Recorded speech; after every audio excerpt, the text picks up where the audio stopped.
बुजुर्गों का सम्मान करना सीख जाएगा। मेरा दावा है किसी घर से कोई मां वृद्धाश्रम नहीं जाएगी।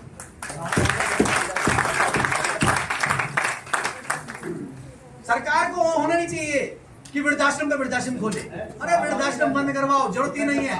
घर घर में ऐसे संस्कार और ऐसी देन पैदा कर दे जहां इनकी जरूरत ही पैदा ना हो। हमें सिर्फ आप जैसे समाज सेवकों की इसीलिए जरूरत पड़ती है। उसकी छोटी बहन हुई है और ड्राइवर की बेटी थी, तो मैंने उनको बुलाया। मैंने कहा कोई बात नहीं हुई है तो क्या प्रॉब्लम क्या है, उसके फादर को बुलाओ। उसके फादर आए सर, वो रोने लगे कि वो हुई ना हुई मैडम, वो बेटी हमारी बराबर है। मैंने कहा हुआ क्या? तो मैं क्योंकि राइट टू एजुकेशन में भी काम करती हूँ, 30 साल से काम कर रही हूँ, राइट टू हेल्थ में भी काम कर रही हूँ। तो उन्होंने बताया कि मेरी बेटी सेंट स्टीफन में हुई है, उसका लोअर पोर्शन यूरिनल और नीचे वाला सारा पोर्शन गुत्थम गुत्था है। कोई उसका मतलब उम्मीद नहीं है कि वो जी जाएगी। और उसका पेट के ऊपर उसका ड्रेनेज पाइप लगा रखा था। नए बच्चे को रोज जिस तरह से एक ऑपरेशन होता था, तो मैंने उनको बोला, मैंने कहा क्या हुआ? फिर कहते मैडम 60,000 रुपया मांग रहे हैं सेंट स्टीफन वाले और 6 महीने का टाइम मांग रहे हैं। और एम्स में भी गए थे, 2 साल का टाइम मांग रहे हैं। तो मैंने ये कहा, मैंने कहा ऐसा करो तुम अपने डॉक्यूमेंट्स मुझे ला के दो। उसने मेरे ऊपर विश्वास नहीं किया क्योंकि वो किसी मंत्री जी के ड्राइवर थे। बोले जी हमारे मंत्री जी कुछ नहीं करते तो आप क्या कर सकते हैं? मैंने कहा आप लेके आओ। वहीं बैठ के मैंने एक मोदी हॉस्पिटल था वहाँ पे फ़ोन किया। उस टाइम अब वो एडजन हो चुका है उसके अंदर, पुष्पावती में शायद।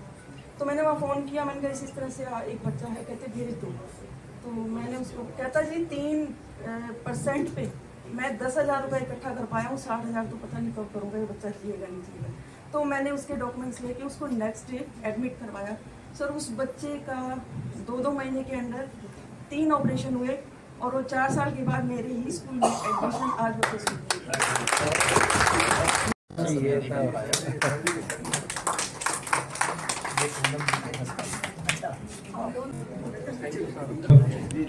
एनआईटी में माता काली मंदिर है जी, वहाँ के प्रधान है, पिछले 10 साल से चले आ रहे हैं, 12 साल से।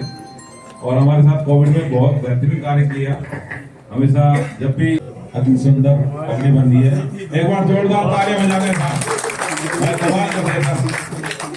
बहुत सुंदर पगड़ी। मेरा नाम महेश जोशी है। हरियाणा रेड क्रॉस का जनरल सेक्रेटरी का दायित्व तो मेरे पास आया है। जिम्मेवारी आने के बाद पहली बार सूर सागर में डुबकी लगाने का बाबा फरीद की नगरी में आप सब लोगों के दर्शन करने का मौका मिला। या कार्यालय में आए, रेड क्रॉस कार्यालय में इन्होंने बहुत भावपूर्ण स्वागत किया। उसके बाद विभिन्न आयोजनों में मुझे शामिल होने का मौका मिला। यहाँ के कर्मचारियों से भी गुफ्तगू हुई, उन सबसे बातचीत भी हुई। और उसके बाद ब्लड डोनेशन कैंप में भी गए और यहाँ के विभिन्न प्रकल्प जो चल रहे हैं, फिजियोथेरेपी का सेंटर है उसको देखने गए, वहाँ पर देखा। यहाँ जो सभी प्रकल्प चल रहे हैं उन सब प्रकल्पों के बारे में चर्चा भी की गई। उसके बाद फिर एक डॉक्टर सूरज प्रकाश आरोग्य केंद्र है, भारत विकास परिषद से चलता है, उसमें भी गए, उनका विजिट किया। और अभी आपके सामने यहाँ फरीदाबाद नगर के विभिन्न NGOs के पदाधिकारी बैठे हैं। सब अपनी अपनी कार्य की विवरण भी बता रहे हैं, आवश्यकताएं, जिम्मेवारियां बता रहे हैं, उनके सुझाव भी ले जा रहे हैं। सर आप हमें हरियाणा में घूमकर अभी बहुत कुछ काम करना बाकी है। अभी शुरुआत है, क्योंकि 21 अप्रैल को ही मेरी ज्वाइनिंग हुई है। उसके बाद मैं भी सभी जिलों में नहीं जा पाया हूँ, लेकिन घूमते फिरते ध्यान में जरूर आया है कि अभी रेड क्रॉस के काम में जो कुछ कमियां आ रही हैं, जो कमजोरी आ रही है या कुछ न्यूनताएं हैं, कुछ उन सबको दूर कैसे किया जाए उस पर विचार करना चाहिए। कई डिस्ट्रिक्ट्स में हमारे कर्मचारियों को तनख्वाह नहीं मिल रही है। आम समाज में धारणा है कि इनके पास करोड़ों का बजट आता है, वो कहाँ जाता है पता नहीं। सच्चाई ये है कि हमारे पास बजट नाम की कोई चिड़िया नहीं आती है। समाज का पैसा समाज के लिए लगाते हैं। आप यहाँ जितने एनजीओ बैठे हैं सब सहयोग करते हैं। हम लोग इतने कई करोड़ के उपकरण बांट देते हैं तो हम अपनी तरफ से नहीं बांटते।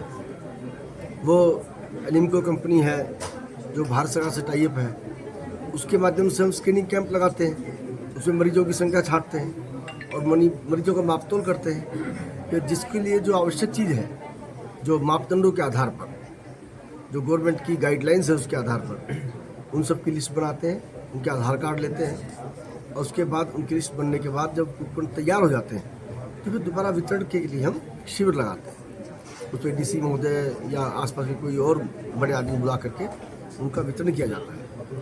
तो ये सब काम इसलिए चलते हैं, आप और हम सब लोग जानते हैं कि रेड क्रॉस जो है एक संस्था है, ये मानवीय मूल्यों के लिए काम करती है।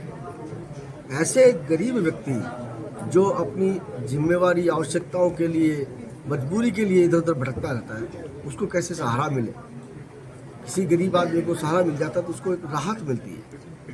जब कोई व्यक्ति अपने पैरों पर खड़े होने को तरस रहा है, उस समय उसको आपका कोई एनजीओ या रेड क्रॉस के माध्यम से उसको प्रशिक्षण मिल जाए और उससे उसकी आजीविका चल जाए तो उसके जीवन में एक बहुत बड़ा सहयोग होता है। अभी कुछ महिलाएं हैं जो सिलाई का प्रशिक्षण देती हैं, हमारी एक संस्था जो कंप्यूटर का प्रशिक्षण देती है। तो ये सब चीज़ें आज सुबह एक श्रद्धालु ने 2 सिलाई मशीनें भी दी हैं। तो वो हंस साहब ने 2 सिलाई मशीनें दी हैं ताकि उन 2 परिवारों का आजीविका चल सके। अब एक परिवार आए थे अपने श्रीवास्तव जी, पंकज श्रीवास्तव जी, वो दोनों मियाँ बीबी दोनों आए थे, धर्मपत्नी के साथ आए थे और उन्होंने टीबी के जो मरीज हैं उन सब के लिए पोषक आहार की किट दी थी। तो ये सब चीज़ें वो दे रहे हैं और हम दिलवा रहे हैं, तो हम तो बीच में कड़ी हैं। वास्तव में आवश्यकता और अधिक काम बढ़ने की है। अभी फिजियोथेरेपी सेंटर का दौरा किया था, वहाँ अभी वो बहुत अच्छी स्थिति में नहीं है और शायद उसको डिसमेंटल की बात भी चल रही है।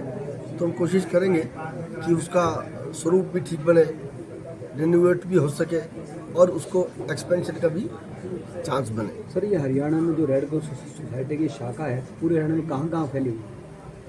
पूरे हरियाणा में है, हर डिस्ट्रिक्ट में, हर डिस्ट्रिक्ट में। थोड़ी सी अभी कर्मचारियों की पास कमी है, अभी उसकी कमी के लिए हम प्रोसेस के लिए करेंगे चालू। सर, जैसा आपने बोला वॉलंटियर होंगे आपके पास? वॉलंटियरों की संख्या एग्जैक्ट तो नहीं है, लेकिन वॉलंटियरों हजारों की संख्या में है। और सच्चाई तो ये बताऊं कि हमें इस बात का भी फक्र होता है कि हमने आवाज़ दी और उस वॉलंटियर दौड़ कर चले आते हैं। अब जैसे आपको पता ही है, कोरोना जैसी भीषण त्रासदी के समय वॉलंटियर दौड़ के काम करते हैं। कभी बाढ़ आ जाती है तो सब अपने काम भूल जाते हैं, उस काम में जुट जाते हैं। तो ऐसी आपातकालीन स्थिति की डिजास्टर मैनेजमेंट के लिए भी हमारा रेड क्रॉस बहुत अच्छी मेहनत कर रहा है, बहुत प्रयास कर रहा है। फर्स्ट एड का बहुत बड़ा काम है। फर्स्ट एड के रूप में हमारे जो कार्यकर्ता हैं, फर्स्ट एड के ले लेक्चरर्स हैं, वो ट्रेनिंग देते हैं, प्रशिक्षण देते हैं और उनका बाकायदा टेस्ट होता है, उनका एग्जाम होता है, उसमें वो क्लियर करते हैं। तो फिर स्कूलों में, कॉलेजों में, फैक्ट्री में जा करके फर्स्ट एड की ट्रेनिंग देते हैं ताकि कोई आपातकाल स्थिति आ जाए, इमरजेंसी में कोई थोड़ा ट्रीटमेंट मिल जाए ताकि मरीज ठीक ढंग से राहत पहुँच सके। सर, जैसा आपने अभी बोला कि भ्रांतियाँ बनाई जाती हैं कि आप लोग पैसे का मिसयूज़ करते हैं, हमारे मीडिया के थ्रू आप उन लोगों को क्या संदेश देना चाहेंगे जो ऐसी भ्रांतियाँ फैलाते हैं? हमारा तो इतना ही कहना है कि भ्रांतियों पर नजर ना करते हुए इस काम को और अधिक बढ़ाएं हम, क्योंकि हम भ्रांतियों पर अगर गौर करने लगेंगे काम छूट जाएंगे। इसलिए जिनका काम है भ्रांतियाँ फैलाना, वो फैलाते रहे, हम तो अपना काम करेंगे। और जब काम करता है आदमी तो फिर सब चीज़ें अपना पिछड़ जाती है। क्यों? काम बोलता है, दिखता है। सर, जब बजट पास होता है तब अपनी बात वहाँ पर रखते हैं कि रेड क्रॉस के लिए कोई बजट स्पेशल दिया जाए, क्योंकि एक बहुत महत्वपूर्ण काम है जी। अभी सच्चाई ये है कि अभी हरियाणा सरकार की ओर से कोई इसके नाम पर बजट आरक्षित नहीं है और यहाँ पर हमारे गवर्नर चेयरमैन होते हैं, तो गवर्नर साहब के साथ एक एजीएम होती है और उसमें मीटिंग होती है, उसमें सारी चीज़ आती है, लेकिन वो भी इंटरनली होती है। अब उसमें आगे कुछ इसके लिए किया जाए, सरकार कुछ प्रोविज़न करे, उसके लिए हम प्रयास करेंगे।